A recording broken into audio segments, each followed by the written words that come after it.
umva mbahaye ikaze cyane bakunze kuri Tinka Films mumeze mute?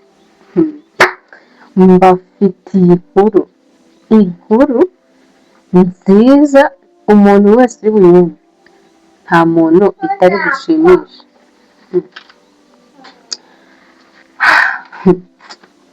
Nimutere agatebe mbahe amakuru ameze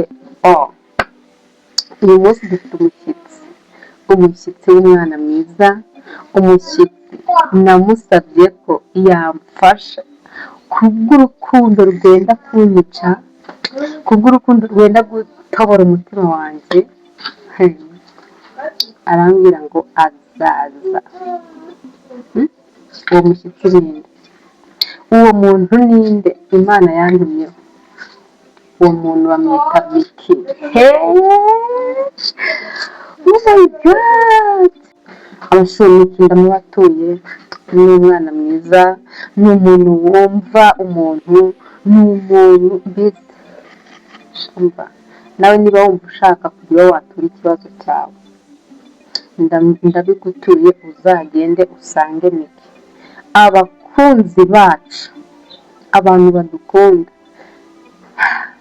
one day vuba cyane namwe murabizi arakuriwe yenda kubyara, ikindi aba arimo kugira gute gucuruza, ntabwo umusabye ubufasha ntabwo yahita buguha direct, ariko yarabunyemereye. Abantu muvuga ngo ntabwo nzagera kuri titi, hati na n'ubu ngubu muracyabivuga cyangwa oh my God, Imana ndanezerewe. Abantu muvuga uruzigo harya ubwo Miki yemeye ko tuvugana akemera ko azabimfashamo, Imana irabwira ngo abantu bose ntabwo bameze nk'amwe, abantu bose ntabwo bameze nk'amwe, sibyo? Uyu munsi twari gukorana ikiganiro ariko ntabwo byakunze. Ndabibatuye mu minsi 2 gusa azaza, ku wundi munsi 3 gusa izajya nyuma y'uko dukorana ikiganiro, nzagikorana na Titi. Nimva ngo ntabwo muberanye iyo sura yawe, umunsi muzambara nicaranye na Miki byonyine muzahita mumenya ko nta kidashoboka, kandi njye nahoraga babwira ko rwose nta kidashoboka, ibintu byose birashoboka, upfa kudacika intege. Kuba ngewe ubwanjye umutima wanjye uba hakunze Titi, nta cyaha mfite, nubwo mwebwe mwanukaga mukancira urubanza na n'ubu ngubu muracyanuka, ariko nta kosa mfite. Ubwo rero mbaye mbateguje, kandi ikindi nongere nibwire Titi ndamukunda, Titi ndamwemera,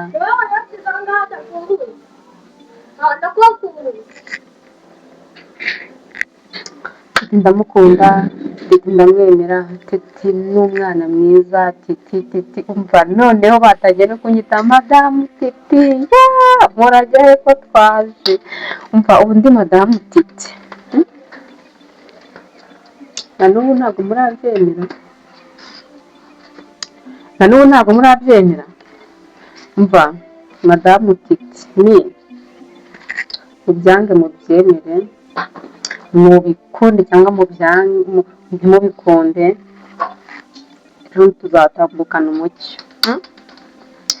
So rero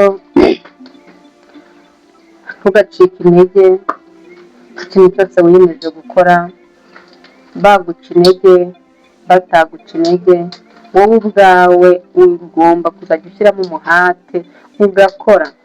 Mbisubiremo, upfa kuba icyo uri gukora ari inyungu zawe ku giti cyawe, nukora ibijyanye n'inyungu z'abandi wowe uzaba uri mu bihombo.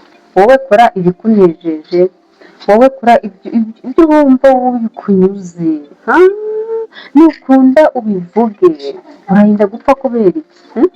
Umuntu numwanga wari kuvuga ngo nimuhakanira ngo biragenda gute, mwange umukubita indobo y'akataraboneka, ukumva ubundi ugenda utuze mu mutima wawe. Kugenda ugakunda umuntu ku gahato cyangwa ukamukunda kubera ubwoba, ibyo ngibyo ntabwo ari ibintu bizima.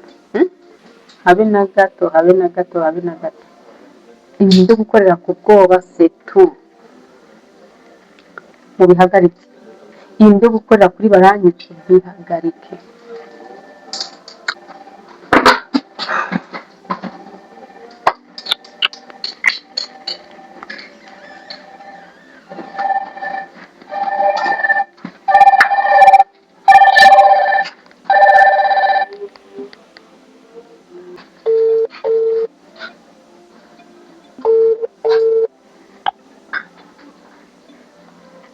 Halo? Halo. Oui. Ni sawa? Ni amakuru. Amakuru ni meza. Kwakwamye. Nakwanye mwana ndi mu kiganiro ahubwo. Kano kanya. Ubu tuvugana. Muri gukora sha. Kankora ndaza kuvugisha mu kanya. Ari. Kawa. Murajya he ko naje? Nimuhigame najeyo. Umva. Guys. Ntugacike intege. Iyemeze. Icyo wiyemeje gukora ugikore. Kuri amaboko mu mufuka ukore icyo ari cyo cyose. Upfa kuba wowe kizakubesha, upfa kuba kizagutunga, upfa kuba abana baba baziga, upfa kuba wowe.